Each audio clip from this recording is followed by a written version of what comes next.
to RSA Passive Income Academy. Today we'll be diving down to my strategy.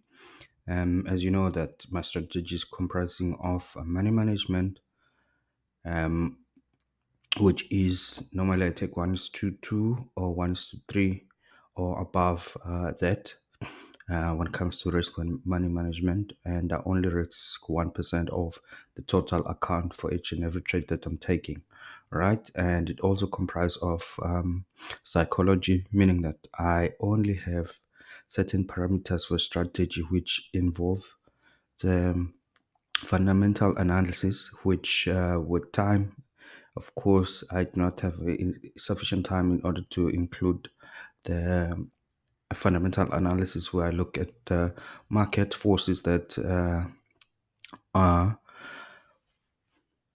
playing part for this price movement. So price forces that include any economical data, GDP, inflation, and so forth. That will also affect the movement of the price. Normally, you have economical calendar which indicate this events, but I try before time or a month before to consume sufficient information so that I can have a clear picture of what is happening in the market and I make decision. So the trend base of the strategy is based on fundamental forces and political forces, including your elections that involving the certain country that I am trading their currency against another country currency. So I look at also the political structure. Where are they in terms of political policies that also influence the currency movement? All right.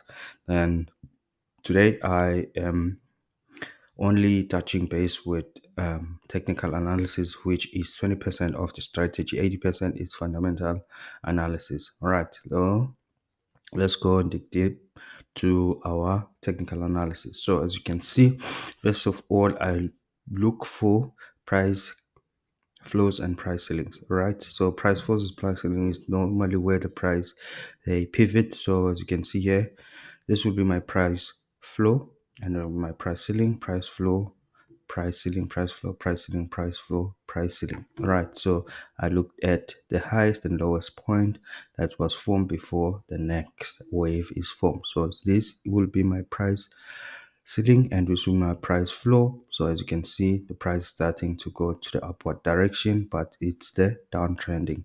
Right, based on my fundamental already, I know if the price is pivoting or the price is continuing with the downtrend. All right, so looking at this for entry purposes, so I know that with this Fibonacci line, so it's indicating that the price is currently past the expansion zone and went to equilibrium and now is in a construction zone. Right, within the construction zone, the price have formed the appreciation and the depreciation level. All right, as you can see, normally what price does, it goes to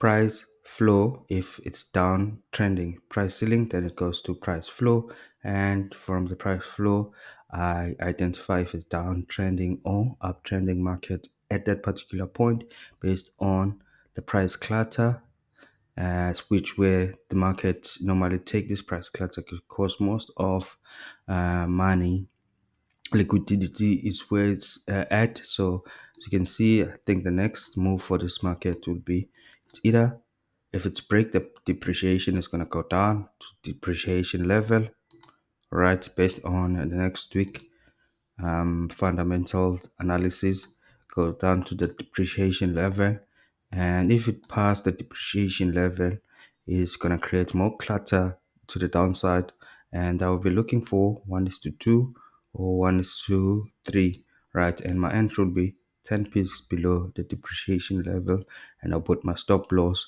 somewhere above my price appreciation level, and then I'll be looking for 1:2 two in the straight if it's going to the downside. However, if the market forces change the market direction and it pivot from this, I'll be looking at for entry at appreciation level 10 pips, and I'll be looking for stop loss below the price depreciation.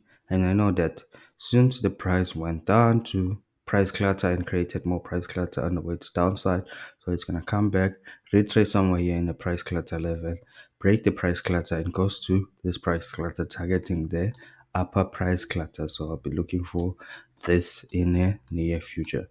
So that's what I will be looking for, but of course this may change because of market forces, right? So this is how I trade, and this is my, if the price goes back to the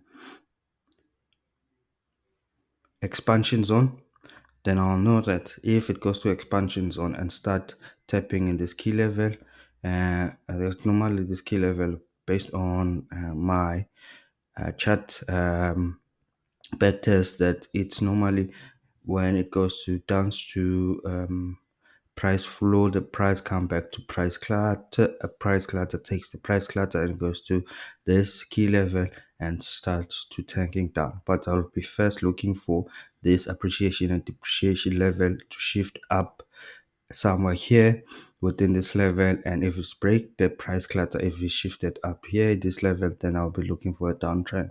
All right, so this is USDjpy trade for next week. If you need more information, please leave your comments below, and please do subscribe in the channel if you are looking for more content, and press the like button if you want me to drop these gems in the future. Right, take care, let us trade, let us make money.